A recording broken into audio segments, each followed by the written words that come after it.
I'ma put you on, nephew. I don't. Welcome to McDonald's. Can I take your order? Miss, I've been hitting up McDonald's for years. Now it's back. We need snack wraps. What's a snack wrap? It's the return of something great. Snack wrap is back. I'ma put you on, nephew. I don't. Welcome to McDonald's. Can I take your order? Miss, I've been hitting up McDonald's for years. Now it's back. We need snack wraps. What's a snack wrap? It's the return of something great. Snack wrap is back. Astonishing Legends Network. Disclaimer. This episode includes the usual amount of adult language and graphic discussions you've come to expect around here. But in the event it becomes an unusual amount, expect another call from me. Hey everybody, welcome back to Scared All the Time. I'm Chris Cullari. And I'm Ed Voccola. And this is week 4 in our Summer of Fear series. Today, we're strapping in for a ride through one of our most intense modern fears, roller coaster disasters. If you've been listening to this show since the first season, or if you've gone back and binged the whole thing, which I highly recommend you do, you'll remember that we've talked about amusement park accidents before, but this episode dials in on roller coasters specifically. Because let's face it, when people go to the amusement park in the summer, roller coasters are the rides they're really scared of. There's a reason Final Destination 3 doesn't open with a log flume accident. Nothing feels like it's going to bust apart at the seams and send you hurtling into oblivion more than the creaking, jangling wood and metal hills and loops of a roller coaster. And sometimes it does. So buckle up, strap in, get those arms up, and get ready to scream. What are we? Scared. When are we? All the time. Join us. Now it is time for Scared All the Time. All right, welcome back. It's just Ed for housekeeping. There's no Chris. Chris is, I don't know, he's busy. So you got just me. So I'm going to make it pretty quick because we have a producer roll call to do and everything. But yeah, it's the latest installment of Summer of Fear. Hope you guys have been really enjoying it. We've been enjoying making them for the main feed every other week. And if you guys want more of the show, as you know, I'm sure Chris would be mad if I didn't say anything, we have a Patreon. So come check it out. You got a whole other show, New Fear Unlocked. It drops every week that the main show doesn't, so you never have to miss a week. So for as little as $5, you literally don't have to miss any weeks of Scared all the time. So check it out. You got that. We got a monthly live show. There's tons of physical rewards that I send out. You get handwritten stuff from me. So go check out the tiers. Go check it out. It's a lot of fun to make, and people seem to be enjoying it. That said, some of those people are the best people, and those people are producers. So right now, if you don't want to hear their beautiful names, if you want to be some weirdo who doesn't want to hear their beautiful names, you can skip a minute and a half. But otherwise, you have to listen to me very obviously read their names. And that's going to happen right now. Amanda Morris, Amy Phillips, Anita Andrade, Anna Banana, Ann Evans, Bambi, Buttercup Honeycutt, Kate Bellinger, Cassandra, Christopher Mamorel, Cracked Paint Studios, Christine Monfort, David V, Donna B, Drew Bollinger, Echo Art at Blue Sky, Gabrielle Goodfellow, Isabella, JC, Jeff Q, John H, John Nothing, just Nothing. I know who he is. Jonathan Banta, Carly Cannon, Kevin Williams, Kirsten Tattersall, Kristen Schoonover, Kyle, Lauren Martinez, Lester Pearson, Logan Torres, Madeline Miller-Ween, Matt Sangstock, Matthew Barube, Melissa Larson, Michael, I give permission to use my whole name, Smith, Nick Ang, Rio, Roger E, Samantha Cardiman, Sean, Manbeard Klein, Soft G and Gypsy, Stephanie, Timothy Moore, and Will Ferguson. All right, so those are the producers. Thank you so much to each and every one of you. You literally keep the lights on here at Scared all the time. And now, without further ado, roller coasters. All right, Ed, roller coasters. I feel like we both probably, I'm going to go out on a limb here, suggest that we both have roller coaster experience. We both have some roller coaster fears or certainly dislikes. Yeah. What's your history growing up with roller coasters? What parks did you go to? Did you ride them? What's the deal? I hate roller coasters. I probably talked about it in our theme park episode. I only like wooden roller coasters because they can't go that fast. insane. They're so shaky. You can't go that fast. It's like my car I'm driving now. But they feel like they'll fall apart on you more than metal ones. Yeah, but they'll fall apart at a slower speed. So maybe you can hop out or something. Okay, all right. I'm not sure that logic tracks with the force of gravity, but well, we'll find yes. out later in the episode, I'm sure. So yeah, I mean, Lake Quasi, I think, was a crummy little. I mean, I'm not saying crummy. I think it probably still exists. Hope they're doing well. It's like a smaller theme park in Connecticut we'd go to. There was a theme park in Maine I talked about in the last episode we'd go to. But yeah, I'm not I'm like a one crazy ride per day person because I get so motion sick. So even when I go to Disneyland, it's like I can do, well, now I think now it's the Incredicoaster, but I can do the roller coaster or I can do Tower of Terror, which is also now some stupid Guardians thing. Everything's changed. It feels so old. Yeah. I could do one or the other, and then I need to have soft serve ice cream after, and that's because that, for me, I don't think it actually has any scientific reason to help, but I just like it after I feel like crummy. I can't do two and then have a day that's fun anymore. I feel like if I got my stomach all messed up on a ride, anything dairy or ice cream would be like the last thing I'd want. But I don't know. But you soft do you. It's hard to find around there though, so that's why it's extra hard. They don't. Ghirardelli's has like a stronghold in the like San Francisco section of California Adventure, so it's hard to find. I do love soft serve. I do love a good soft serve. That's something I'm not scared of. Soft serve. Oh man, I was working over the weekend and selling dumplings, and there was an ice cream man a couple spots down from us, and we did like a trade for dumplings for ice cream, and then I just never got out of the tent to get any. I'm so mad. Well, but yeah, so I don't love them. I don't go on them. I don't like them, and I don't know if I said it in the last story. My only really scary roller coaster, genuine roller coaster, not spinning things, not other type of ride. Genuine roller coaster story I have is at Legoland. When I went with my friends to take their kids to Legoland, because I don't know if anyone's ever been to Legoland, but everything is like kid size. It's not for adults. I'm not shocked. Although the way adults act these days regarding Lego, especially since Lego, I just saw something recently that if like Lego has maintained or raised value, like if you don't open these elaborate Lego sets, it's actually tracks better than gold. Jesus Christ. Christ. Over the last 25 years, like its consistent return and appreciation is better than just having gold as an asset. But that said, I'm at Legoland. I'm with my friends Josh and Brandy and their kids who were very small at the time. Now they're in college and shit, which was crazy. But I have had a belly that long, like a belly on my body. Mm-hmm. So I get in and I'm with a little tiny, his daughter, who I don't know the ages, but fucking super small at this point. So he's like, oh, I'll get on with my son. You can get on with my daughter, like right behind us on the roller coaster. Yeah. And so it's the kind that like you close a bar down to lock you in. Yeah. But it hit my belly. And then I'm like, oh my God, there's so much room for this girl to slide out now. You said, like, oh my God, I want ice cream. No, I wanted ice cream after. But even a little tiny, this is like a really not a crazy roller coaster. But I was like, by virtue of it stopping, the bar stopping on my stomach, this girl can slide right the fuck out. Like she's gonzo. Right. And so I like kind of yell up to him. I'm like, bro, your daughter's going to die. Like there's no way to protect your child.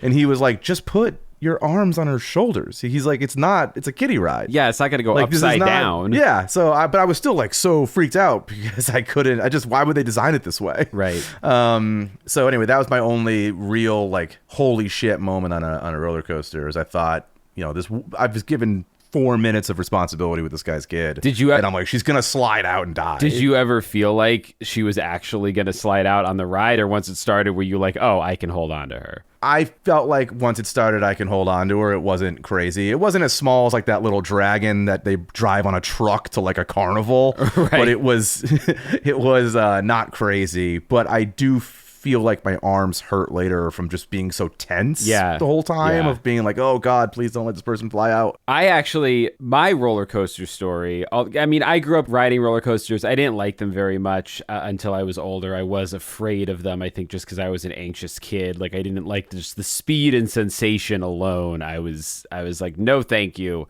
And then I would get terrible headaches on the wooden roller coasters from my head getting batted around. So it wasn't until high school that I really enjoyed a roller coaster ride. But a few years ago, I don't think I've told this story on the podcast before, but I ended up taking also a friend's kid, although without their permission. The friend, he was no. I was asked by this guy to take his kid who was visiting. It's a child of divorce, and the kid was visiting, but dad had to be on set.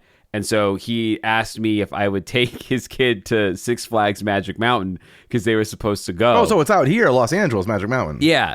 And this kid's like 7 or 8 maybe. And I was like, he bought the tickets and everything. I was like, all right, it's pretty fun to go to the amusement park for free. So sure. The kid though was insistent the whole drive there. He was talking about all the rides he wanted to go on and how he wasn't really afraid of anything. And I didn't really believe him at first, but as soon as we tried one roller coaster, he loved it. So then I tried to pattern it so we were going on increasingly scary ones, so he didn't start with like the worst or anything. But he was tall enough to ride them all? He was tall enough to ride them all, yeah. So the last thing you want to be is with someone else's kid who's having a meltdown about not being tall enough or something. No, he got on everything just fine. And then at the end of the day, there was this one roller coaster like in one wing of the park that we hadn't made it to, and he really wanted to go on it. And it looked really huge, but he'd had such a good time on the other ones that I was like, yeah, man, let's do it. So it was the middle of the week and there weren't really a ton of people in line. So I was like conscious of, as we were going through, when you go through an empty amusement park line, you just wind your way through all the gates and the signs and the posters that normally you're looking at when you're just standing there. But we weren't standing there. We were trying to get on this thing before the park closed. Yeah. So I was aware there were like not warnings, but signs and stuff. And I assumed it was theming of some kind, even though it's Six Flags. I wasn't reading any of it. And so we get all the way up, we get on the roller coaster, they buckle us down.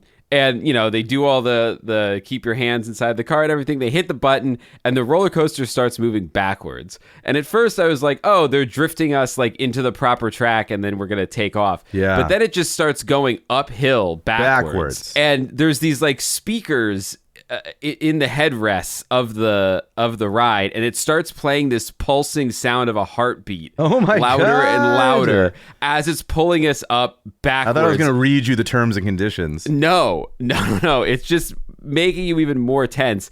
And I felt so bad for this kid because I looked over at him as soon as I realized that like, oh, this ride is backwards and we're not going forwards. And he had that look of kiddie panic on his face in the way when a kid realizes that they're in way over their head, and there's nothing they can do. And he was squirming with that, like, please let me off, like, please put me down. And looking at me like, like, what are we supposed to do? And I'm kind of panicking because I didn't expect this thing to be going fucking backwards. And and you're going up the way it would normally be like click, click, click up. Yeah. A normal. So you're anticipating like if it keeps clicking, this is just going to go down backwards. Like this is just going to be backwards. Yeah. And so, I was like, hey, it's okay. It's just a ride. It's going to be fun. I probably looked insane because I was like, oh no. The little head speakers are like, this is not just a ride. It's like, this isn't helping. Yeah. Who put this in die. there? You're going to die. What the hell did you say that time at that woman loves that you said? Good morning, you're going to die or something where you talked about like having anxiety. Oh yeah. Do you wake up. Do you want to die? Yeah, it's actually, that's what's being said over the speakers. Yeah. Yeah.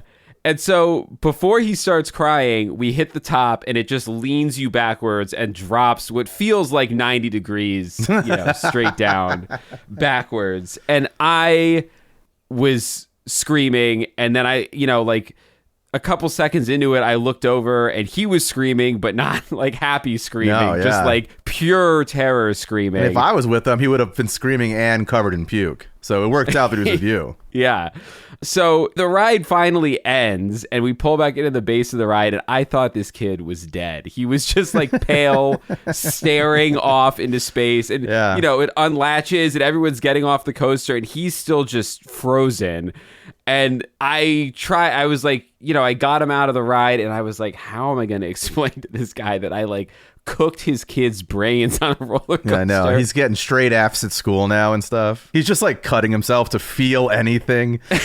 Yeah, because at a pivotal time in his life, his adrenaline receptors were just broken. Yeah. But then halfway down the exit, he looks at me and he goes, that wasn't scary. And was like right back to how awesome and brave he is. So fucking malleable little kids. Yeah. But then, so check this out. So then as I was thinking about this story for the podcast, I was like, I realized I couldn't remember. My brain got scrambled. I couldn't remember like anything else about this roller coaster. So if you're roller coaster curious, I looked it up. This ride is called the X2, and it's called the world's first 4D roller coaster because the seats, and I don't remember them doing this, but apparently the seats rotate 360 degrees independently of each other. Huh. I remember it being like a crazy twisty-turny ride. Maybe that was part of the twisty-turny was the seats were moving. I had no idea. Yeah, because you blacked out. Yeah, and then I also found this little nugget on the Wikipedia page for the X2.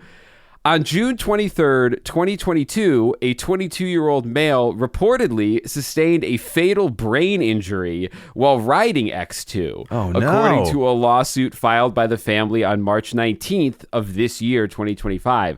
The suit states that the ride was extremely rough and riders jerked around like ragdolls and the ride abruptly stopped. After getting off the ride, the male reportedly complained of head pain and collapsed. He was taken to the local hospital where he was diagnosed with severe brain bleed that led to his death the following day. Whoa. So I guess I could have actually killed this kid on this ride. Yeah, dude. Maybe, yeah, Or but that me. was, maybe you got there early enough. Like, do you remember what year you did it? This wasn't that long ago. This would have been like... Could it have been 2022? No, it was probably... I'm trying to remember. Pre-COVID? I think it might have been pre-COVID. Okay, yeah. So maybe you got it when it was was... just new enough that it had all... It was like, wasn't as rough. Yeah, I mean... Like it was all lubed and fresh and good to go. Yeah, I don't remember. For as crazy as it was, I don't remember it being rough because like I said, I'm really sensitive to shaky coasters. They give me horrible headaches. So I don't know. Maybe it stopped really short or something. Either way, I mean, who needs it? I know some people. Well, I met some people. I wouldn't say I'm friends with them or anything. Who told me that they were trying to go to all the Six Flags in America. It's like a thing they're trying to accomplish, and I'm like, yeah, I don't. Your body's got to be broken if you're hitting that many roller coasters. Listen, as part of the research for this episode, I looked up specifically roller coaster accidents at Six Flags, and I think almost every Six Flags in the country has had one or more deaths on a roller coaster. Well, so, I'm sure we're going to run into, I'm sure you'll say it in a little bit, it probably has to do with that weird loophole thing where it's like, oh, because of the specifics of roller coasters and our theme parks, we have to self-regulate. You can't have anybody else come in and say, hey, this is supposed to have 18 wheels on it. It's got 3. Well, yes, what Ed's referring to that I actually didn't bring up in this episode, but we talk about in the amusement park episode is that there's and I don't remember if this was... It was Disney that I think got it started. Yeah, Disney got a exception to the state checking out their roller coasters and their rides to make sure they were safe because their argument was their rides were so advanced that only... And I'm going to slander Imagineers here, but like only the Imagineers could inspect the rides because how else would anyone even understand what's happening on these rides? So Disney found a way to like skirt around having any sort of state or government inspections, which yes, I believe other parks have been able to also ride that loophole. So that is how some roller coaster accidents happen. But some roller coaster accidents happen just because for as safe as roller coasters are, and we're going to talk about a lot of horrifying deaths in this episode, but generally they are pretty safe. But there's a good reason we're afraid of roller coasters, and it's not just because they make us feel like we're going to die. We do sometimes die on them. They are deadly, but exactly how deadly is kind of tough to say. I will tell you, researching roller coaster accidents leads to different sources of sort of questionable veracity. There's not a ton of people who track this, and I think most of the people who do have their own agendas in tracking roller coaster accidents. So the most reliable, I think, that I found is a report that I found on healthresearchfunding.org, which, That's a wild domain to own. We don't know who's funding what research here, but they start their report with this disclaimer, quote, "With the sheer number of amusement parks around the world, it is incredibly difficult to track the number of individuals who die on roller coasters per year." It shouldn't be hard to track that at all, actually. I don't care if every city has 5 theme parks. I feel like they should have to disclose when a death happens. Well, right. And then you should be able to find that out. You'd think there'd be, a database or something, but according to Not even a database, but if you just hit up all these places and you're like, anybody die? And they're like, yeah, 3 people. Okay, write down 3, go to the next one. Well, yeah, I mean... You have one job according to your domain.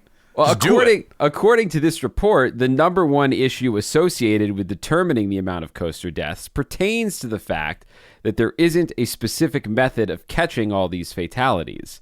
Which, Ed, as you're saying, the method seems to be calling the amusement park and saying how many people have died on your roller coasters.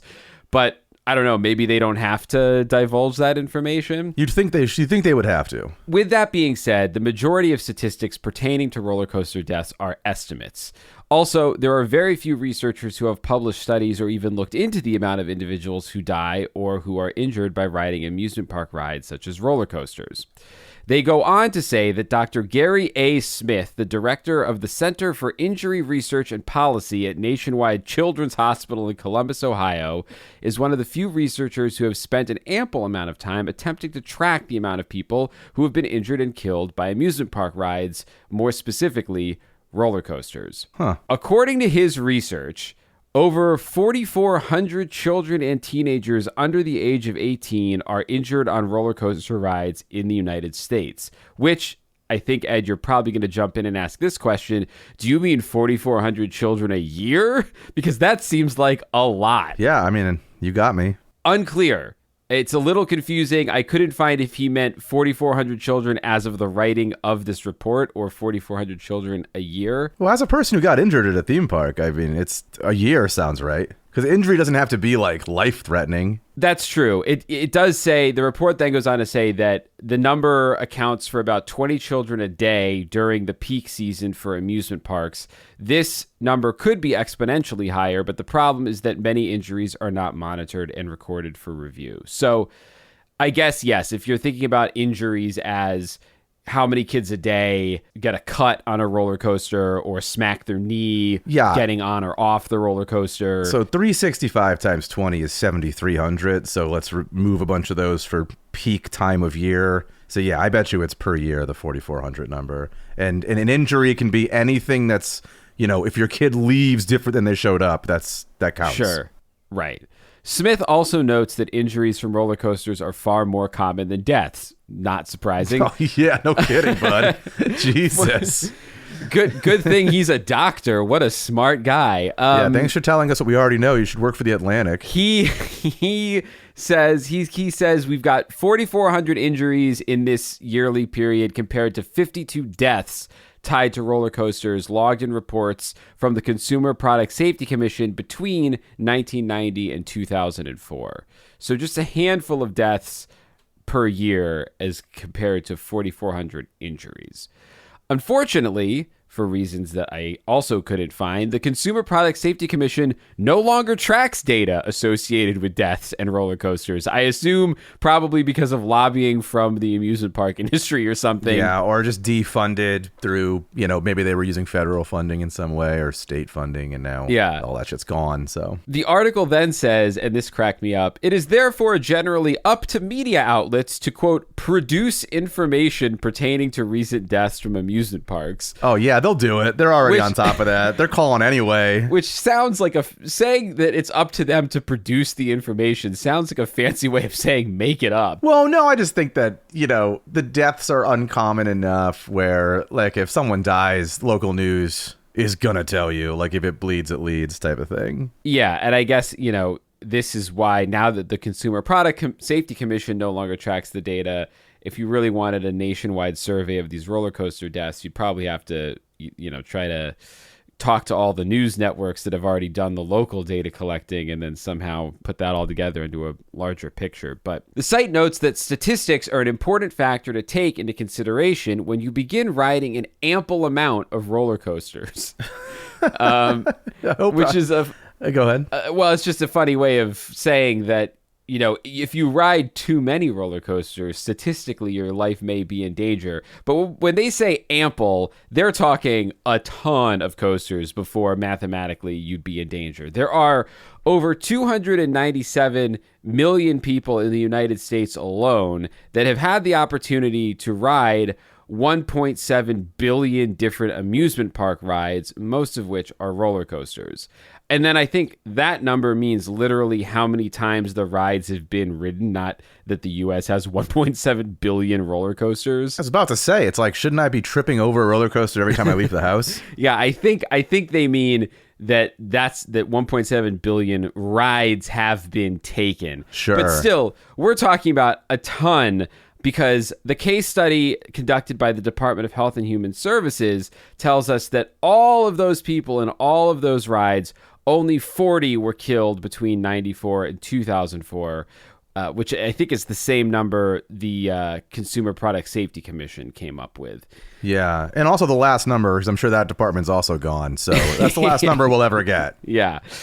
11 of those fatalities were a result of the true nightmare injuries from falls or coaster collisions. So only 11 were like the worst case scenario that you have nightmares about. 18 of the 40 died from medical conditions that may have been exacerbated by riding coasters. Okay. 15 of the fatalities were due to cardiac issues or brain hemorrhages. And the remaining 11 deaths were all caused by specific injuries and related to individuals who were employed by the amusement parks. So if you do the math, and the Association of Amusement Parks and Attractions did, the chances of dying on a roller coaster are somewhere around 1 in 24 million. Okay. So you're probably pretty good to get on one. You're probably good to get on one this summer. I would much rather take the dice roll of getting on a roller coaster as opposed to swimming in pond water without my nose plugs in. Shit, man. You can't do anything because of these damn amoebas, man. The amoebas, man. Now, this relatively low number hasn't stopped law firms from putting up SEO keyword-loaded blogs to support those rare clients in need of support after a roller coaster-related tragedy. One of the other websites I found in my research was from law firm Denana Points, who have a page on their site called, quote, Death by Roller Coaster, Startling United States Statistics. Okay. They go through a lot of the other numbers that these previous reports have, although more confusingly and with much worse writing. They elaborate on some of the statistics in ways that I'm not sure are accurate, but do sort of help paint a fuller picture. Okay. They say, quote, 4 of the 11 deaths tied to external causes were linked back to mechanical failures, like derailments.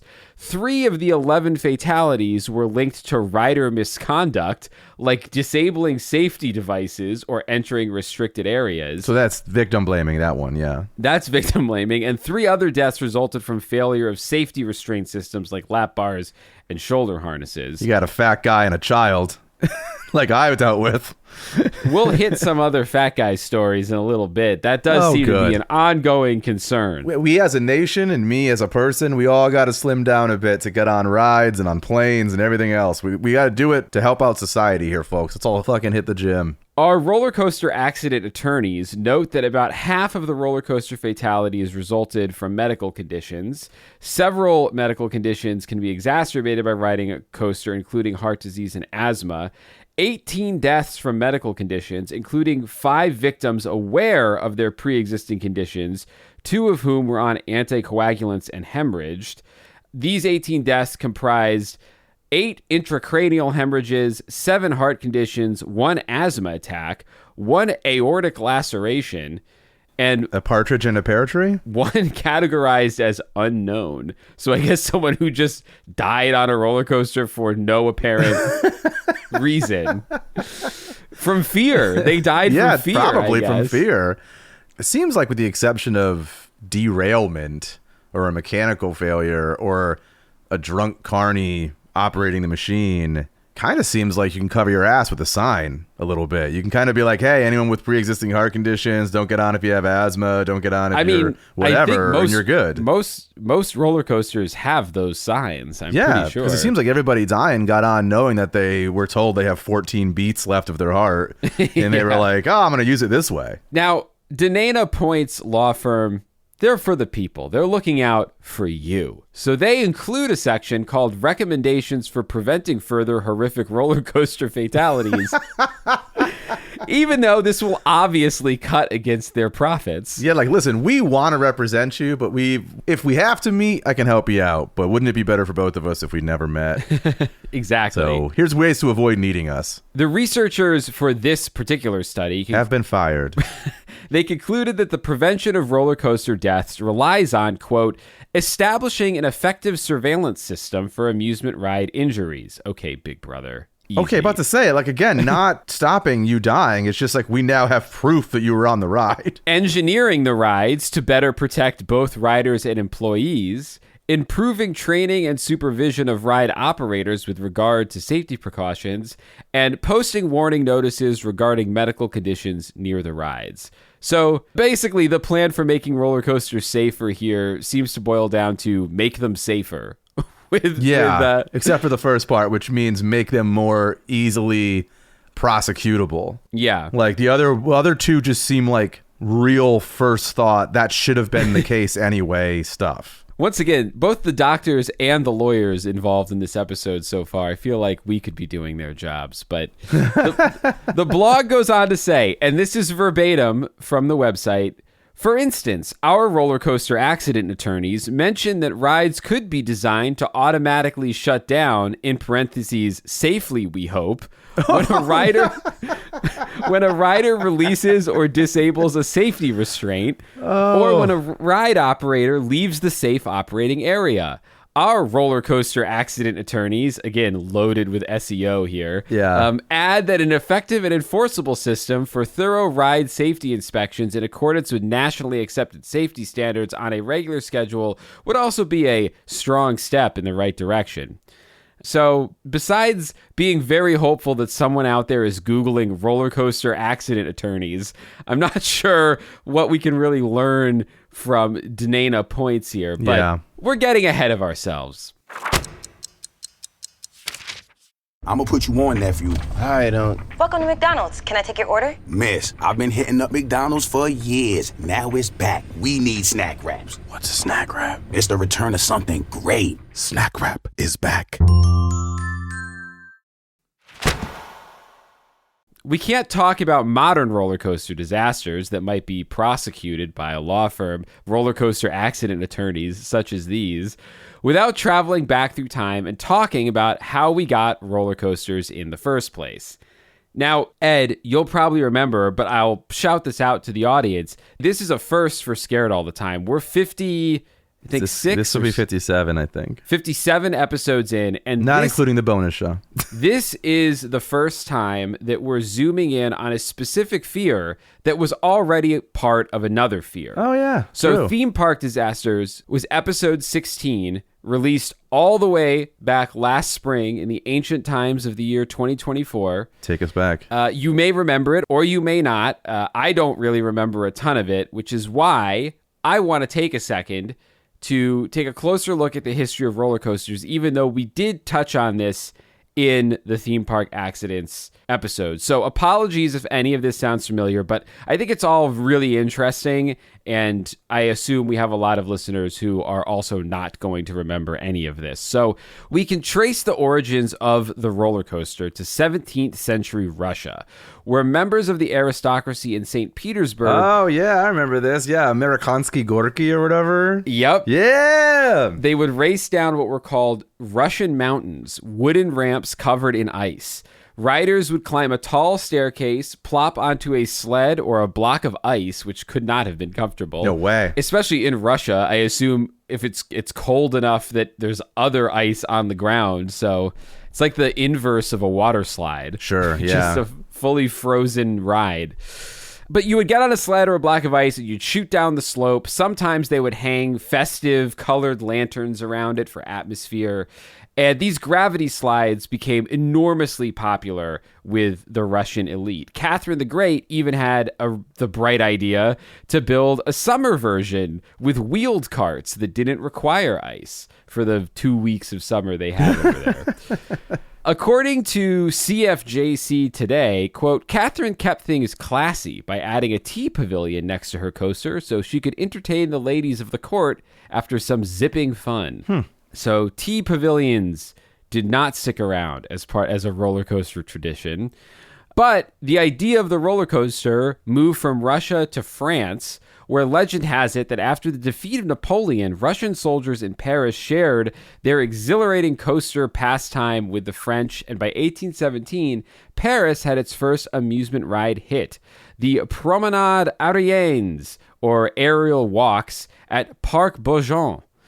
This ride was essentially a gentle wheeled coaster on tracks where riders rode in carts that locked to the track and glided down a curving slope. Yeah, man. They're not as hardy a people as the Russians. They didn't strap a rope around an ice cube. They were like, oh, let's take a gentle ride through the pavilion. This was more the lazy river of roller coasters. Yeah, it seems like it. Around the same time, another Parisian attraction called Les Montagnes Russes de Belleville opened, reportedly the first to feature cars fully secured to the track, not just with like fitting wheels, but the cars were fully locked to the track. And these also, I believe the riders would sit sideways on these. So it was sort of, again, just like lazy river, scenic railway type ride with a little bit of curve and dip and what have you. Gotcha. They were essentially inventing that crucial roller coaster recipe of track plus cart plus gravity. Something I do know that we pointed out in our theme park accidents episode is that many languages still call roller coasters Russian mountains. So the Spanish call them Montaña Rusa, or the Montagne Russe in French. And ironically, I think this is the proper use of ironic, Russians today call coasters American mountains. That's what I said, Amerikansky Gorky. Yeah, I guess it's just a tribute to the fact that they really only became popular. I mean, I feel like all political leanings aside, you'd think somebody as into Russian history and supremacy as Putin, they would have changed that. How hard is that to change? You can't just... I mean, I think even there, they're like, you're not just going to change the Gulf of Mexico for no reason, right? That's like, true. If it ain't broke, don't fix it. I think it's probably even under that dictatorship. The article from CFJC then tells us that roller coasters didn't make it to the U.S. until half a century later when Pennsylvania's Mauch Chunk Switchback Railroad opened, which Mauch Chunk later became known as Jim Thorpe, Pennsylvania, and we stumbled into one of this show's early controversies because early faux pas. Ed and I didn't know who Jim Thorpe was back then. We do now. Yeah, we 100 sure do. people told us. But the Mauch Chunk train was originally used to haul coal up and down a steep hill.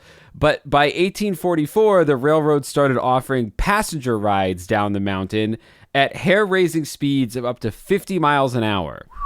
So people in the 1800s were built different, man. They were built like coal. Yeah.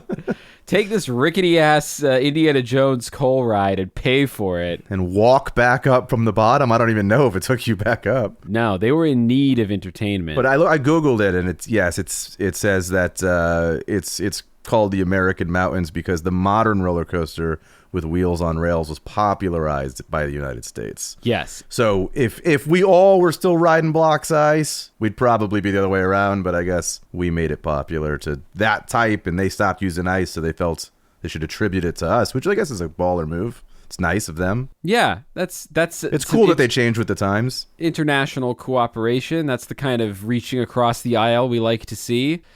That American popularity began in 1884 when America's first proper roller coaster opened at Coney Island. Though called the Switchback Railway, the same name as the Mauch Chunk Switchback Railway, it was only inspired by that ride. I guess maybe that ride became popular enough that they thought that that's how they would, get people to come.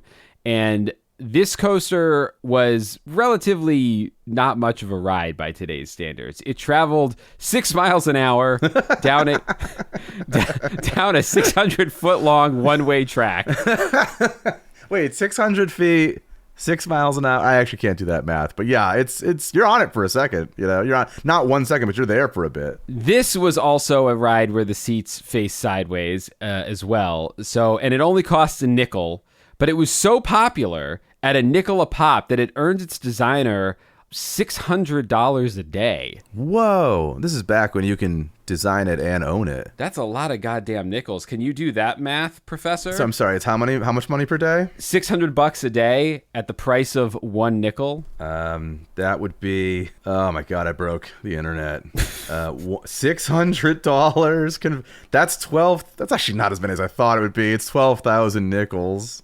But that's a lot of rides. That's 12,000 rides, yeah. And at the time, I don't know what the population of New York was. I guess it was probably still in the large millions. Yeah. But I mean, just in terms of how long each ride takes, maybe there's 5 cars that go at once. You'd still probably be running that shit from like sun up to sundown.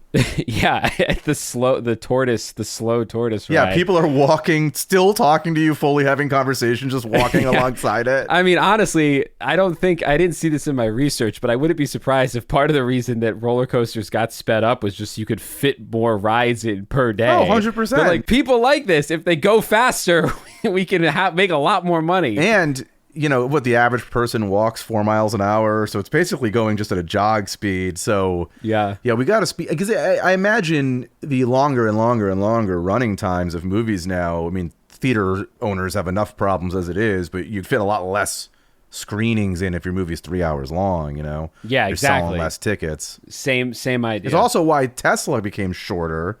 The original Teslas I thought were very good looking vehicles, but then they got squatter, and I think quite ugly. And it was because they can, every couple inches they can shave off, they can fit another row on the cargo ships from China or wherever else. Oh, I didn't know that. Yeah. Makes sense, though.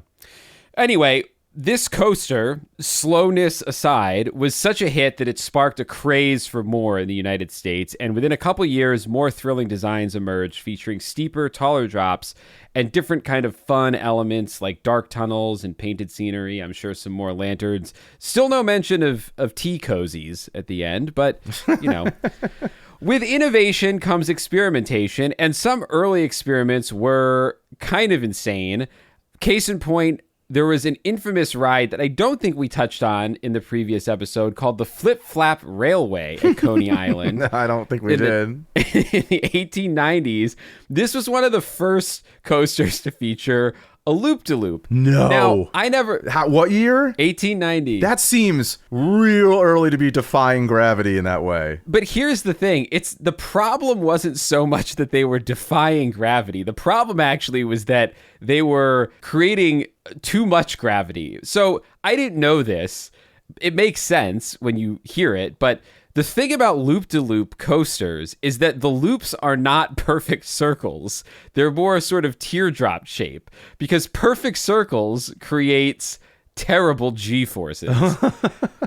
So if you imagine one of those, what do they call them that they put the astronauts on in NASA? Yeah, I don't know the name, but yeah, the like centrifugal force machine things. Yeah, those whip you in a perfect circle. It's the same idea basically if you end up taking a perfect circle loop to loop. According to an article in Mental Floss, one source estimates, and I can't believe this, but one source estimates that riders of the Flip Flap Railway experienced a G-force of 12. No. For comparison, fighter pilots typically experience a G-force of 7. Yeah. One newspaper declared the Flip Flap and another coaster called the Loop-de-Loop the, quote, unholy terrors of the beach. And if you listen to our last episode on sharks, you know that this was before people thought sharks bit people. So the nastiest thing you had to worry about at the beach was getting trapped on the Flip Flap Railway and getting knocked completely unconscious. Well, I mean, I have to imagine you're going into G-lock or whatever every time you go into that loop, because, you know, that's the G-induced loss of consciousness that yes. you see, like, when people on videos of those like crazy rubber band things, or like fighter pilots, or the rare thing where they get to bring a reporter up in the back seat and they just like pass out and their eyes roll back. I have to imagine you're just using like a broomstick to push limp bodies off the fucking roller coaster at the end to bring them back. Like everyone must have passed out. Yeah, I went a little bit down, so I couldn't remember the term G-lock, but I did want to find comparisons for people. So I went down this rabbit hole a little bit. Stunt planes are designed to withstand G-forces of up to 10 or even 12 Gs, but stunt pilots who provide rides to the general public rarely exceed 4. This is because the average person does not have the special training necessary to handle more than 4 Gs. Yeah, it's like a whole lot of breathing and like having to push your blood back to your heart and stuff. Yeah, G-forces can fuck up your blood pressure something crazy. It's called cerebral hypoxia, or G-lock, which is, as Ed said, the gravity-induced loss of consciousness. And throughout the 90s, the U.S. Air Force actually lost like 1 aircraft per year due to G-lock. Yeah, it was probably before, well, I don't know what year they did, but they invented the G-suits, so which inflate different parts of your limbs, so yes, to like stop the blood from going to your extremities and back up to where it needs to be. Yes. I only know this because Blue Angels, they have a time limit amount of how much time they can be a Blue Angel, but they don't wear G-suits because they're flying so close together in such tight formations. They don't want any part of their body to suddenly like inflate or have anything that they can't control and like accidentally move their arm part of an inch, and now you're fucking always people are watching you from the ground as a bunch of planes fall out of the sky as you crash into each other. So yeah, that's kind of like, if you ever watch a video of those people in their planes, they're just like making the craziest faces because they're trying to like do the things you're talking about, the techniques they've learned to keep them from passing out. But yeah, even then, I think in the last Blue Angel thing I watched or whatever was, I think they said the same thing you just said, which is like, I think 775 is kind of the highest they go just for a burst here and there. Yeah. So yeah, these people, so this thing was just like crippling people, like ruining brains. I think the flip-flap roller coaster might have given a generation of New Yorkers brain damage. Like, that's what I'm thinking. I can't, either that or that 12 number is just poorly calculated. It's gotta somehow. be. They accidentally, maybe it was meant to write 2 or something. Yeah. Anyway, by the early 1900s, the golden age of roller coasters was in full swing. There were hundreds of roller coasters across the U.S. By the 1920s, over 1,500, each trying to outdo the others in height, speed, and thrill factor. Coaster technology also improved rapidly with stronger materials, smoother tracks, multiple car trains, and, crucially, better braking and safety systems. Somebody tell the roller coaster accident attorneys we already have braking and safety systems. We tried doing it early on, and they actually needed to do it because it's not like, what was it, the Stanley Steamer or whatever? I think that was maybe the first car they put a horn on. Oh, yeah. And I want to say it was just because they knew the brakes were so bad. Right. That they were like, it's not going to fucking stop. You got to let people know I'm coming. So, yeah, they don't even have that option. One pivotal safety innovation came in 1912 when inventor John Miller introduced the, quote, under friction wheel, also called the upstop wheel. Before this, coaster cars mainly relied on side friction wheels that ran along the sides of the track, which kept the cars locked to the track but limited speeds and didn't always prevent derailments on sharp curves or drops. Miller's idea was to add a third set of wheels that gripped underneath the rails, locking the train to the track. Smart. This made coasters much safer and allowed for more daring designs. After this point in 1912, coaster hills got steeper and taller, and the speeds got even faster because engineers rested easy knowing the trains wouldn't literally jump the rails when coming over a crest. They hoped, yeah. Although, as we mentioned in the Theme Parks Disaster episode, not every coaster wanted to stay on the tracks. In 1902, a Coney Island coaster designer actually tried to build a ride where the cars would jump a gap in the track on purpose. Oh, yeah. What the hell was it called? It was the one with the sandbags? It was called the Leap the Gap, also known as the Cannon Coaster. So the idea was that you'd shoot out of a tunnel that looked like a giant cannon, fly over a missing section of rail, and land on the other side in one piece. And the sandbags you're thinking of are that they tested the coaster with sandbags and only managed a few successful jumps, but any slight change in weight or weight distribution would send the car crashing off the ride completely. No good. So no passengers were ever launched to their doom, although urban legends insist that there were fatal tests, which ended up attracting crowds to the finished ride, which replaced the gap in the tracks with a fake cannon boom noise when you exited the barrel. So I mean, that's still kind of cool. Still kind of cool. Not as exciting as leaving the tracks, but yeah, but it's like it's definitely more exciting than leaving your mortal coil or whatever. If they left the gap there, your soul leaving your body. Yeah. So with all that said, that's by the 1920s, roller coasters were basically what they are today. I mean, obviously there are even more crazy designs now, but you could ride a roller coaster from the 1920s that was well maintained and you'd be like, oh, this is what I expect from a roller coaster. So with all that said, let's turn to Coasterpedia's list of the deadliest roller coaster accidents in history to guide us through the early years of roller coaster disasters. One of the earliest recorded coaster fatalities, possibly the first in history, happened in 1906 on another loop-the-loop coaster, this one at White City Amusement Park in New Orleans. On May 30th, 1906, a car full of riders jumped the track due to poor upkeep of the wooden structure. The car careened off the ride and one man was killed with 3 others badly injured. A single death might not sound like much, but in 1906, it was shocking.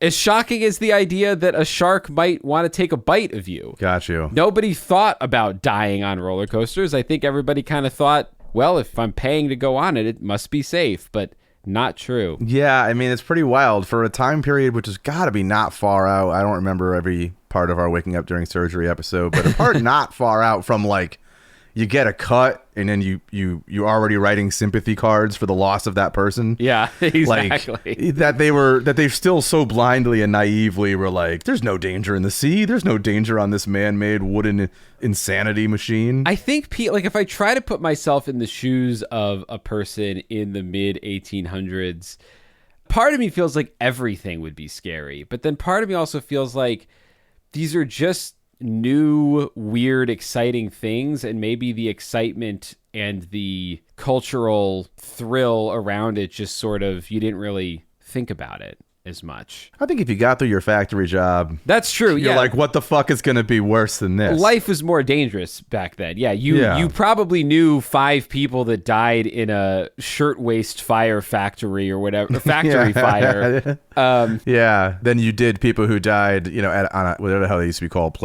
not pleasure cruises, but they had like weird pleasure gardens or whatever. Yeah. So from New Orleans, we head back to Coney Island, ground zero of coaster innovation and also ground zero of coaster carnage. In 1910, the popular Rough Riders coaster, named after Teddy Roosevelt, I bet, yeah. Famous cavalry, showed just how dangerous that old style of side friction coasters could be. The ride had a human operator controlling the speed, and on one fateful day in 1910, the operator took a turn way too fast. 2 entire cars broke loose and flew off the track, hurling 16 people out into the open air above Surf Avenue. 4 people surfed straight to their deaths on the pavement below. And that's horrible. And they kept the Rough Riders coaster operating after this incident, saying it was just operator error that would never repeat itself. But, listener, it did repeat itself. 5 years later, in 1915, a car took a high-speed corner and went flying 30 feet in the air, this time flinging 6 people out. 3 of those were killed, 1 seriously injured, while 2, a mother and her young son, miraculously survived by holding onto the wreckage for dear life. Oh, I think we talked about these people. We did, yeah. In the past. We won't go... I thought you were going to say, and 2 fell directly into a shark's mouth. Yeah. If you want to hear more about the mother and her son who survived, go listen to the theme parks episode. We detail the whole case with a lot more specifics there. But point being, after this second accident, the Rough Riders coaster was finally shut down for good, having claimed a total of 7 lives in 5 years, which is... That's so crazy. Better numbers than some serial killers. Yeah. This second Rough Rider disaster is often cited as the first major roller coaster disaster in America, even though I think it was... less people were killed and injured. I think it was probably more dramatic and probably made the news a bit more dramatically because of the woman hanging on with her kid. I can't even imagine if they had like local news back then, like traditional local news on TV, where it's like, we now turn to a story of a real rough ride. When the Rough Rider Coney Island thing claims another 7 souls or whatever. Meanwhile, up in Massachusetts, another coaster was earning a deadly reputation. The Derby Racer at Revere Beach, just outside Boston. People hate that place, but they have real good roast beef sandwiches up there. I've never been. Yeah. I wonder if they still have the Derby Racer. Don't know. This was a high-speed racing coaster with 2 tracks side by side. I'm sure you've seen these kinds of coasters. They still exist. They're popular all over the world. But the early versions were insanely dangerous. This one opened in 1911 and within its first few years killed multiple people. In one incident, even the company's own treasurer was thrown from the roller coaster and killed, along with another rider, after which the owners finally installed some primitive safety restraints. I don't know, the treasurer? I mean, anytime someone within the organization, now I'm questioning if this was this was a hit. That's you know true. What I mean? That's true. Interesting, they started to fix it after they got rid of someone who may have been skimming from the top or whatever. Or threatening to reveal the books. Expose something. Passengers continued to be ejected and injured in 1917, 1923, and 1929. Wow. As the Derby Racer cars careened around turns.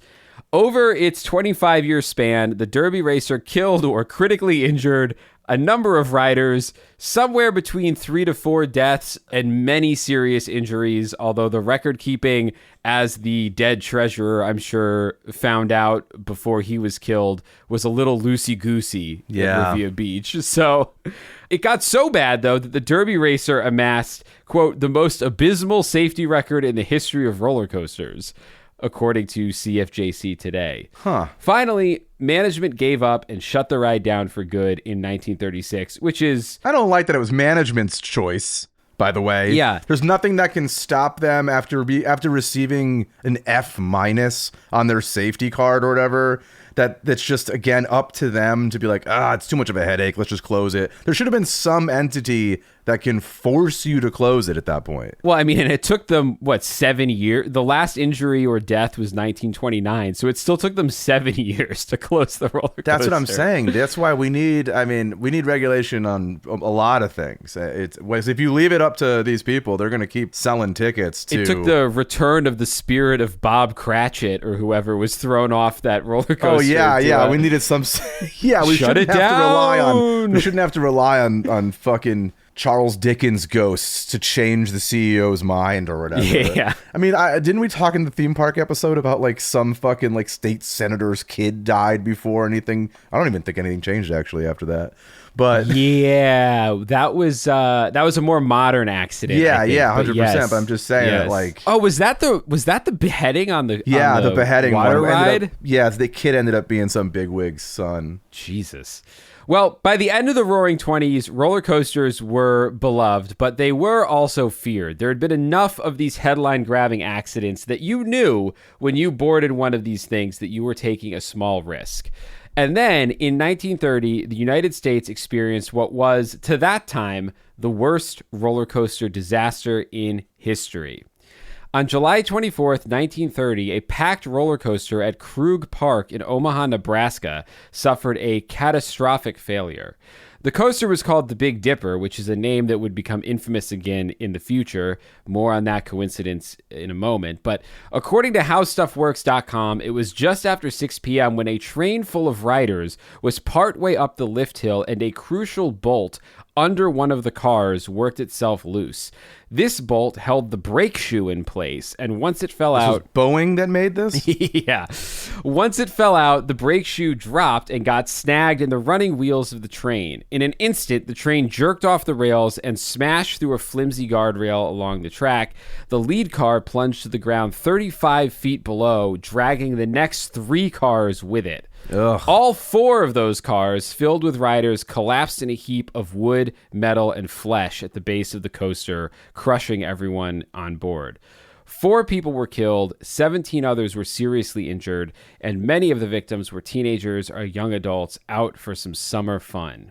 The local fallout was brutal. Omaha city officials were so appalled that they took an unprecedented step and immediately banned all roller coasters within the city of Omaha. Oh, wow. Seems like a bit like an overreaction to it, but better than, letting them go 7 more years and claiming 20 more lives. Yeah, exactly.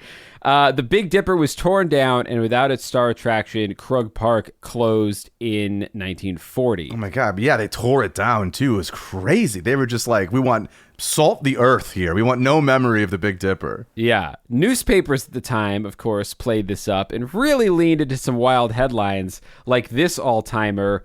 They roller coast to death and injury over photos of the victims. Yeah, these guys rule. Those are good. They're good at their jobs. Some real yellow journalism. I feel like we talked a little bit about the dippers in the last step in the theme park. We did. We touched on the dip because there was a second Big Dipper accident in 1972 in the UK. This one at Battersea Park on May 30th, 1972. When their Big Dipper malfunctioned and became the site of the worst roller coaster accident in history. This one had been running since 1951, so 20 years after the initial Big Dipper accident, this one opened. I guess maybe no one knew what the Big Dippers in America had been getting up to. No, definitely not. According to the Mirror UK, quote, the Big Dipper was crammed to the rafters with children and teenagers on that fateful sunny day in late May. The coaster's train had been pulled up the initial hill countless times before, but this time the hauling cable snapped. The train rolled backwards down the tracks, and its emergency braking system failed. The cars rapidly gathered speed, whipped around a curve, derailed from the track, and piled up on top of one another. 5 children died, and 13 people were injured. Carolyn Damzik was 14 at the time of the accident, and she told The Independent, quote, I told everyone to stay where they were as I tried to find a way down, but I realized as I was walking down that I was walking on blood. Over the course of the investigation that ensued, it transpired that the Big Dipper was half a century old with a total of 66 defects, including missing brakes, rotting wood, and a poorly maintained haul rope along a misaligned track. I mean, I don't know where Battersea Park is other than that Pink Floyd cover, so I know the power station. Yeah. I don't know if it's like where that is in relation to the water, but I do know that Coney Island's right on the water. Mm-hmm. And so it just seems like, you're having a wooden ride with like the water is rotting the wood, rusting the metal. Yeah, the salt water, salt water beating it up. And it just seems like, we should probably be checking on this stuff if it's kind of near the elements in this way. It's not like Magic Mountain, which is sitting out in the sun. But even that, the sun's going to break down the rubber, blah, blah, blah. Like, the elements got to be tough on these rides. They did have inspectors, but monthly inspections by qualified engineers only involved comments on the visible condition of the coaster rather than its mechanical operation or structural integrity. Huh. So basically, some make work guy was showing up and being like, oh, it looks good, mate. and then just like off to the pub. You're saying I can have as much popcorn as I want? Yeah. As early as May 1951, so like the year this thing opened, an empty car had derailed. And the same brake problem had occurred a few weeks before the tragedy, and 2 cars left the rails at the bottom of the hill. The night before the accident, the train failed to stop at the return station and overshot it by 10 meters. That's a long amount of space. Yeah. It's 30 feet. The teenage brakeman, one of those later accused during the court case of having been taking and administering illegal drugs while on shift, cried out that he couldn't stop the train with his manual brake. Wow. Yeah. It's interesting everything is teenagers. Like teenagers died, teenagers are running the operation. The person who was like, I think I'm stepping on blood, she was 14, heroic 14-year-old. She's like, everybody wait here. Yeah. I'm going to figure this out. I'm sure she like was a leader in her community after this, but it just seems, it's just funny that like everyone was a child. Yeah. She led the community back to the roller coaster with torches. Yeah. To just burn the fucking thing Burned down. it to the ground. And it was like, we can't be out here all night. We got to be back for the factory whistle blowing in 20 minutes, guys. We have to go back to, oh my God, they work at a roller coaster rail factory. Like it's their own shoddy craftsmanship that led to their demise. Yeah. Yeah. I'ma put you on, nephew. I don't. Welcome to McDonald's. Can I take your order? Miss, I've been hitting up McDonald's for years. Now it's back. We need snack wraps. What's a snack wrap? It's the return of something great. Snack wrap is back. I guess it's somewhat comforting that the worst roller coaster accident in history still only claimed the lives of 5 people. The scale of these disasters is actually fairly small, even if the terror it strikes in the hearts of anxious riders is very real. But just because these accidents don't usually claim a lot of victims doesn't mean that they aren't scary. As modern coasters grow even larger and more extreme, there are more ways than ever for things to go wrong. And when the human body is left to face the extreme forces of steel and speed, there can be some pretty grotesque results. One such incident that caught my eye happened the evening of June 14th, 1986 at the West Edmonton Mall in Canada, the site of the world's largest indoor roller coaster, the Mindbender. Who's naming these things, man? Well, they couldn't name it the Big Dipper, so what else are you going to call it, you know? It's true. Second on the list. Standing at 145 feet tall and featuring a triple loop, this coaster was a beast to behold and became instantly popular when it opened a few months before the accident. It must be a massive fucking mall. All those loops and stuff, like inside? This is right at sort of the peak of mall hysteria when people were building bigger and bigger malls. Well, yeah, mid-'80s, yeah. And the mall was packed on this particular evening because not only were there people shopping and people waiting in line for this giant indoor roller coaster, the mall was also hosting a concert. What nobody knew is that the Mindbender had already been shut down twice that day because the operator had heard what he called a weird metallic sound coming from the train. Good on them, though. Good on them for speaking up. Yeah, he tried. When the ride reopened, 12 people joyfully got on. Now, if I had been the operator, I would have gone to each of those 12 people and said, I heard a weird metallic sound coming from the train. But I guess he didn't want to lose his job. Shortly into the ride, disaster struck. According to Wikipedia, one car's wheel assembly had become detached from both the track and car itself, causing the car to sway back and forth across the tracks. Oh, man, you know, that went flying out into an orange Julius. Pretty much. Killed 2 more people in there. The car became damaged and the lap bar restraints unlocked and released, throwing 3 passengers 100 feet to the concrete floor below. Tony Mandrusiak, 24, and his fiancée, Cindy Sims, 21, were violently killed, and Sims was partially decapitated when her body was thrown into a concrete ledge. What kind of brutalist architecture was this mall? Everything's concrete? Just razor blade ridges and walls. The third person survived being thrown from the train with permanent physical disabilities. The train continued to move along the track and into the final loop, again, with the lap bar restraints unlocked. But the friction from the car's derailment slowed the train and prevented it from clearing the loop.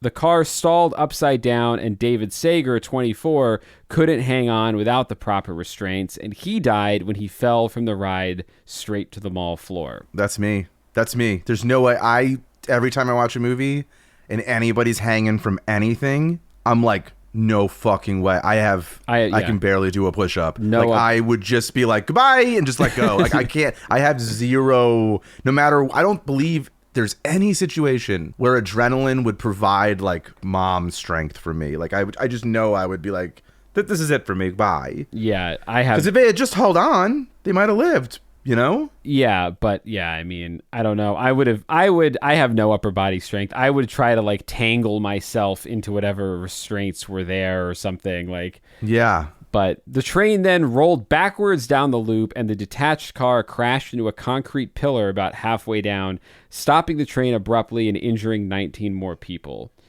So really terrible indoor roller coaster accident. Yeah, that's fucking terrible. And it's also terrible because, and I'm not saying any of these are better anywhere else, but the idea of being at a theme park and a roller coaster crashes, you're like, well, we're at a theme park. But if you're just trying on shoes at Foot Locker and you're just hearing all these screams, like, you didn't leave your house today to like go to a theme park. Yeah. So it's extra crazy when you're living what seems like an incredibly mundane life, which was not part of I purchase a ticket for fun and excitement. And you're like, oh, why do I have to go to the exits? Because 19 people have been crushed. Yeah. Like at the mall. Like it must just be weird to have like that bleed into how mundane your day was going otherwise. Yeah, it's not great. And I'm sure there were probably some lawsuits and I don't know, it's Canada. Who knows if they're as litigious as us. I mean, if you're gonna be litigious, this seems like a case to litigate. If you need roller coaster accident, we know some people. Yeah, attorneys. We know a few. Another accident I found that I think is like the epitome of everyone's worst fear involves falling out of the roller coaster. And this one is recent. On July 19th, 2013, Rosie Esparza, a 52-year-old grandmother, visited Six Flags over Texas and rode the new Texas Giant, a massive hybrid coaster, which is a steel track attached to a wooden frame, and it features really steep drops. Now, not to speak ill of the dead, but Rosie was a large woman, and as she boarded, she expressed concern that her restraint didn't feel secure. Unfortunately, the ride operators, the article notes perhaps under pressure to dispatch quickly, assured her it was fine. It was not fine. As the train whipped around a high bank turn, Rosie's lap bar gave way and she was ejected from the car and plunged over 75 feet where she landed on the metal roof of a tunnel below. Wow. The other riders screamed as Rosie was almost severed in half by the impact and died instantly. Ugh. The investigation revealed that the German-made restraint system wasn't faulty per se, but it simply could not accommodate Rosie's body shape safely. Germany were like, we didn't even test for someone that big. We're Germans. I know. Well, I guess they probably have. They Atlanta chocolate. They probably got some big people there. They've got chocolate. They've got Oktoberfest. They've got sausages. Yeah, they got to have some biggies. Whipped potatoes. Not during World War II when they were all thin from the insane amount of amphetamines they were taking. True. But, maybe at this point they've got a little bigger. The operators should not have let her ride, it notes, without a test seat clearance. So that is operator error. But also, it's a good reminder that if you do see a sign outside the roller coaster that says, are you this tall to ride? Do you weigh this much? Don't try to get on if you are over those sizes, because the ride is not designed to accommodate you and terrible things can happen. Also, maybe advocate for yourself if you're like, I don't think this fits. And they're like, no, it's fine. I mean, I don't know if you have the opportunity to maybe if they pushed on it, it didn't give or something. It took that G-force of the whatever. Yeah. But I mean, I know at Disney and stuff, when you have the lap bands or what have you, they always have the little yellow extra piece of cloth, but they come by and they make you pull that. Yeah. Pull that for me so they can see you're definitely locked in. Yeah. Oh, we'll get to Disney in a minute. But before we get to them, I wanted to point out this roller coaster accident because Six Flags really should have known better. They'd already had similar accidents on Superman the Ride at Six Flags New England. Not once, but twice. That ride, I remember I was in 6th grade and we went to Six Flags in New Jersey. And it was probably new then. Yep. Because I remember it was talk of the fucking field trip. Well, it wasn't a field trip. It was a choir chorus trip. We had to go perform. It's a whole thing. But we got to go to Six Flags after. Do you have the voice of an angel? I definitely don't. I just needed things to do that weren't gym. Gotcha. And I was there and I have some other theme park, real got sick theme park stories from that trip. But I remember everyone was talking about it because it was... I don't know if you hung underneath it or was some different way of doing a roller coaster. And I remember it was the talk of the field trip, who's going to go on the Superman ride.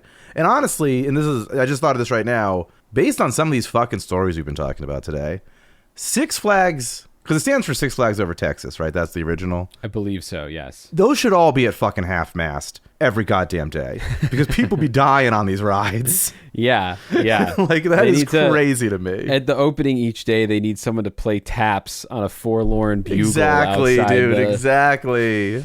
outside the gates. Well, I think one of those flags is the Confederate flag, by the way. probably. What were the Six Flags? I feel like I know this, but I can't remember. I'll look it up while you keep reading. According to Agawam's News on 6, 22 people were sent to hospitals, mostly with minor injuries, after two cars collided Monday on the Superman Ride of Steel coaster at Six Flags New England.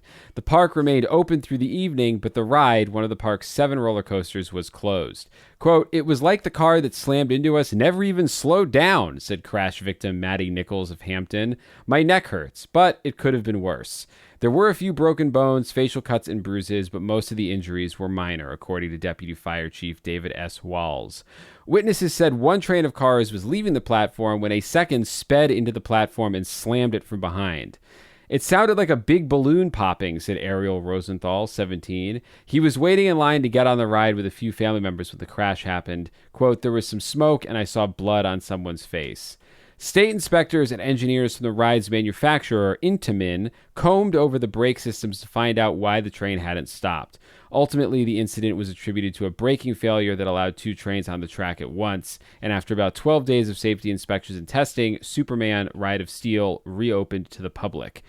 It would only be 3 short years before disaster struck again, and this time with deadly consequences. But first, Ed, the Six Flags. What are they? The Six Flags over Texas, which is what I thought, stand for the 6 different nations that govern Texas. So it's Spain, France, Mexico, Republic of Texas, the United States of America, and the Confederate States of America are the Six Flags. So yes, the Confederate flag is, in fact, one of the Six Flags. Cool. But if you go to their logo right now, the Six Flags are represented by just 6 kind of triangle, nondescript colored flags you'd see like hanging at a used car dealership. Right. They're just like 6 fun circus flags. There are no imagery on the flags. I'm shocked. Yes, it is. Yeah. But yeah, so it's each country or entity that controlled Texas at different times. So those are the six flags that would have flown over Texas ground. On May 1st, 2004, 55-year-old Stanley J. Mordarski rolled up to Superman Ride of Steel, determined to experience it for himself, despite the fact that he used a motorized scooter due to limited mobility and cerebral palsy. Park attendants assisted him into the train's seat. What no one realized, though, was that Stanley's short, heavy build, 5'2" and 230 pounds, or girthy as one article described him, did not allow the T-bar lap restraint to lock securely over his lap. Gotta get rid of this T-bar restraint. It's just put in some 6-point harness seatbelt or something. As the train climbed the towering lift hill and began its high-speed course, Stanley was already a dead man, but no one knew it yet. As the coaster careened through its course, Stanley began slipping out of his seat. Oh, no. Sitting near him was 29-year-old Faith Thomas, who noticed what was happening on the final fast turn towards the station. Keeping in tradition of heroic women on deadly roller coasters, she let go of her own safety bar and grabbed Stanley's shirt and suspenders, desperately trying to pull him back into the car. The train roared through the last curve, and Faith held on with all her strength, but physics worked against her and she lost her grip. Stanley was ejected from the speeding coaster and hurled out of the train to the ground below, where he received fatal injuries. Wow. It's just, I feel like, we lost Stanley. R.I.P. God bless. R.I.P. God bless, Stanley. But there's no way Faith is walking out of there not thinking about this day every time she closes her eyes to go to sleep. Like, you know what I mean? You're holding on to someone's suspenders, and then you go around a turn, now you're just holding suspenders. Yeah. It's like, what a fucking nightmare that must have been. Yeah, it's pretty fucking awful. Oh my God. As all roller coaster disasters are, they're all just different flavors of terrifying. Ed, I couldn't bring this episode to a close without mentioning that so far, Hershey Park has avoided any terrible accidents, except for a rumored one you can hear about if you go back and listen to Theme Park Disasters. But our arch nemesis, Disney, has not. Take that, you fucking mouse. I mean, the number of people going through those parks, I mean, they'd be crazy if they never had some accidents. There are 2 roller coaster disasters synonymous with Disneyland that occurred on 2 different popular rides. Disneyland, not Disney World. Oh, I always get that confused. You can fit like 10 Disneylands in Disney World. That's not an actual size comparison, but I'm saying like you can do both parks of Disneyland in a day. So yes, I believe these are both Disneyland. Wow. The first was on the Matterhorn. Okay, so we're calling that I guess that's a roller coaster. Yeah. When I'm thinking of it definitely is. Like Space Mountain's a roller coaster, but when I think of roller coasters as we can see it from the street, look at it, there it goes, it has a loop. Yeah. They only have one, which is now the Incredicoaster. I guess technically all these other things are roller coasters, but like you don't see it from the ground. All that's happening in the mountain. I mean, all that's happening in space, whatever. Space Mountain, they're all indoor. Space Mountain feels like an accident waiting to happen. The clearance on that ride seems not enough for arms and heads and legs. I think we talked about it in the theme park. I've only ever been on it once, and it was a day that there was something wrong with it, and so they had to have the lights on the entire time. So normally Space Mountain, for people who don't know, is like basically pitch black.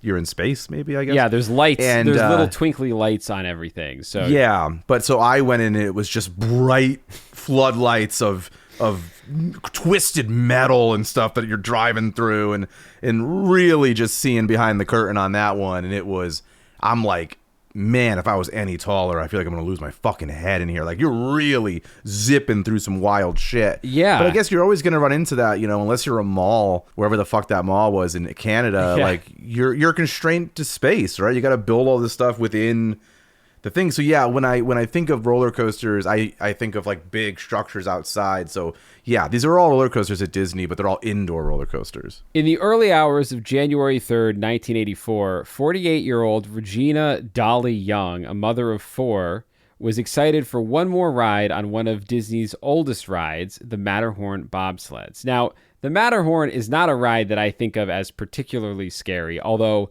hilariously, my wife does. She loves Disney, but hates the coasters. She likes the vibes of Disney. Like, she'll go and study the little details and like take pictures of pieces of the architecture and stuff, but she doesn't really like a lot of the rides, especially the coasters. But last time we went, I talked her onto the Matterhorn, and Matterhorn will beat you up. Matterhorn will beat you up in those fucking bobsleds. It will. But at the end, I asked her what she thought of the Yeti popping out, and she didn't know what I was talking about. And then she admitted that she'd had her eyes closed the entire time.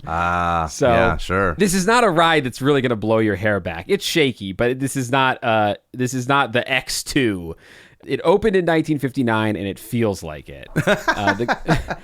The cars Apparently, are... there's a basketball court in the Matterhorn, because the downstairs, there's like a lower level to the Matterhorn, which is like a break room / like Imagineers hangout space that has a basketball court in it, I've been told. Oh, interesting. Yeah. I didn't know that. Well, another thing it had in it was a dead person, because that fateful day in 1984, Regina boarded the bobsled, sat in the back seat, and took off on her ride up the mountain. Somewhere along the way, though, to this day, nobody knows exactly where or how, she became unbuckled. And at the point on the track, if you've ever ridden it, the bobsleds kind of pass each other. At that point on the track where the bobsleds from the opposite sides of the mountain briefly passed, the operators saw something horrifying. Regina's body lying on the track, her limbs twisted and unmoving. The sled she'd been riding had already plunged down the next hill, but she wasn't in it. Moments later, a second bobsled came barreling down the track and careened into Regina's body at high speeds. Emergency crews responded quickly, but there was nothing they could do. She was already dead. The cause of death was massive internal injuries and head trauma.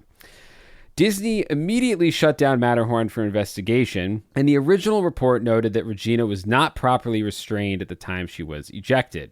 At the time, the ride used a lap belt, and it was suspected she had either unbuckled it herself or it had come loose, a detail that remains controversial to this day. Her family insists that Regina wouldn't have tampered with her restraint, but Disney's official stance, not shockingly, was that she violated safety protocol. It doesn't even seem like that should be possible. It should seem like once, and it probably is the case now, but like once it's clicked in at any movement at all of the roller coaster or the ride, it should not be able to become undone by humans at all. Yeah. Well, and I think even though I'm sure their insistence that she had unbuckled herself was part of an attempt to stay out of court, they did quietly settle with the family, I'm sure, for a significant amount of money. One reason they might have been quick to settle is that this wasn't actually the first death on the Matterhorn. In 1964, so 20 years before this, a 15-year-old boy named Mark Maples also got thrown from the Matterhorn, although this case was a little different because Mark got thrown after standing up on the ride. That incident was largely written off at the time because it seemed pretty cut and dry that it was the fault of the deceased, but I think there's still a question of how he was able to stand up. Yeah, for real. While the ride was moving, the belts could not have been too securely fastened. But there's a nice little ghost story here, too. Disney ride operators reportedly now refer to the spot where Regina fell as Dolly's Dip. Subcast members claim they feel cold spots there, and others say they've seen a shadowy figure of a woman appearing during late-night test runs. Oh, my God. So Dolly may haunt this ride. I don't know why Mark doesn't haunt the ride. Maybe he's too cool. Or too young. Or too young. He was a little kid, right? He was 15. That's the age that you're like, I don't want to go to Disney. No way. That was 64. It opened. Yeah. It opened in the late 50s. I think Matterhorn was like 59. So he definitely wanted to go to Disney. It was probably the coolest, newest thing in the fucking world at that point. That's true.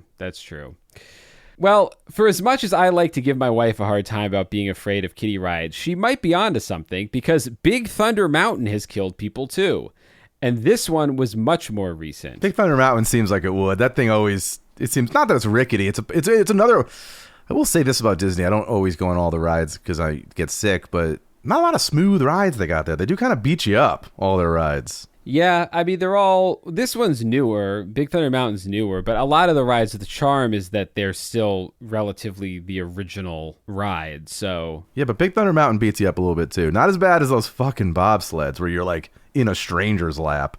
But, yeah. You know. Well, on September 5th, 2003, the guide wheel assembly on the lead car came loose and fell off of Big Thunder Mountain partway through the ride, causing the front locomotive to derail inside a tunnel.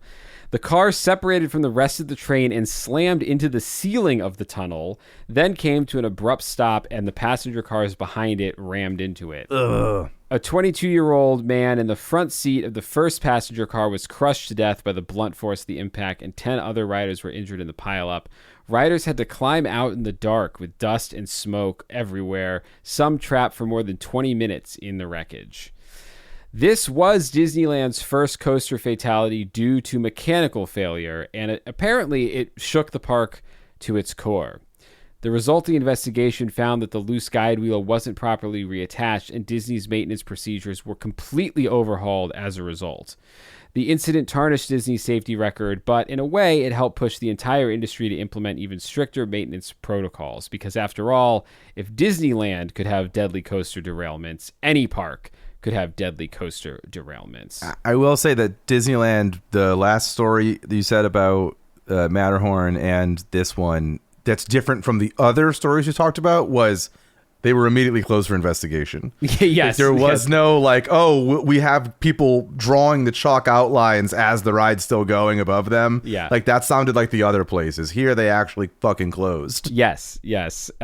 So good on them for addressing the concerns. And since that time in 2003, I don't think there have been any roller coaster accidents at Disney. So ending on sort of a hopeful note there, which means, Ed, it's time to place roller coasters on the fear tier. Where are we putting them? Pretty high, I guess. I don't like them. I'm gonna go with 4 because every time I get on a roller coaster, I think it's gonna be the time it breaks. Yep. Even if the numbers are against me, yes. In a way that I don't feel necessarily with like planes or something. Well, until this year, now I am a little worried about planes flying here. I was like, whoa, every piece of turbulence. I'm like, this is it. And plus, I think I told you this. I don't know if I ever had done an episode since I flew here, because usually I drive, but since the accident, I don't have a car that can do it. I got on the plane, and I'll come back to roller coasters in a second, but I got on the plane, and it was the newest fucking plane I had ever been on in my life. And normally you'd be like, if anything else in life, hotel, whatever, brand new, you're pumped. Right. But I was like, oh my God, this must have been finished yesterday. Please get me on a 20-year-old plane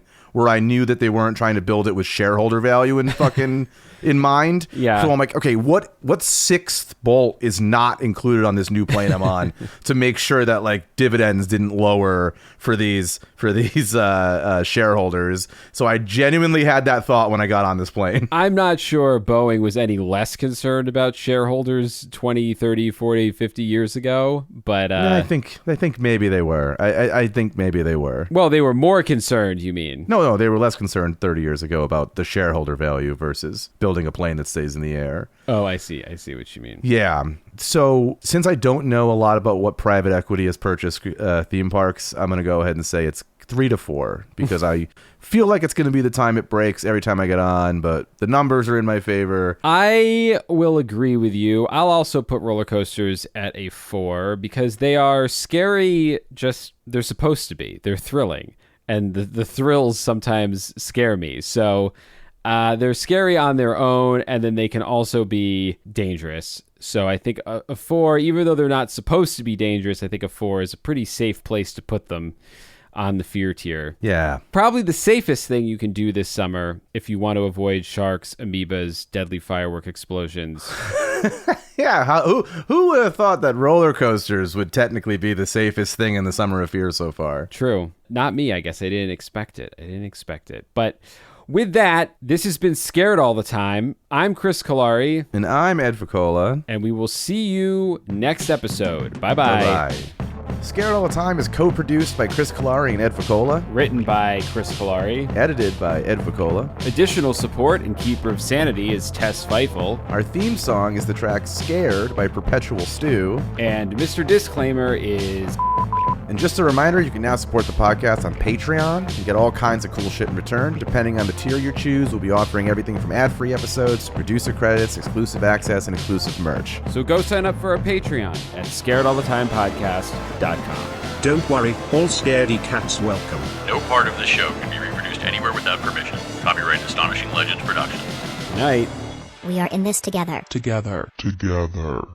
With new McValue at McDonald's, you get more than you expect. So after a long day, buy a double cheeseburger and add a McChicken for $1. Because saving with deals is always on the menu with new McValue. Prices and participation may vary. Valid for item of equal or lesser value. I'm gonna put you on, nephew. I don't. Welcome to McDonald's. Can I take your order? Miss, I've been hitting up McDonald's for years. Now it's back. We need snack wraps. What's a snack wrap? It's the return of something great. Snack wrap is back.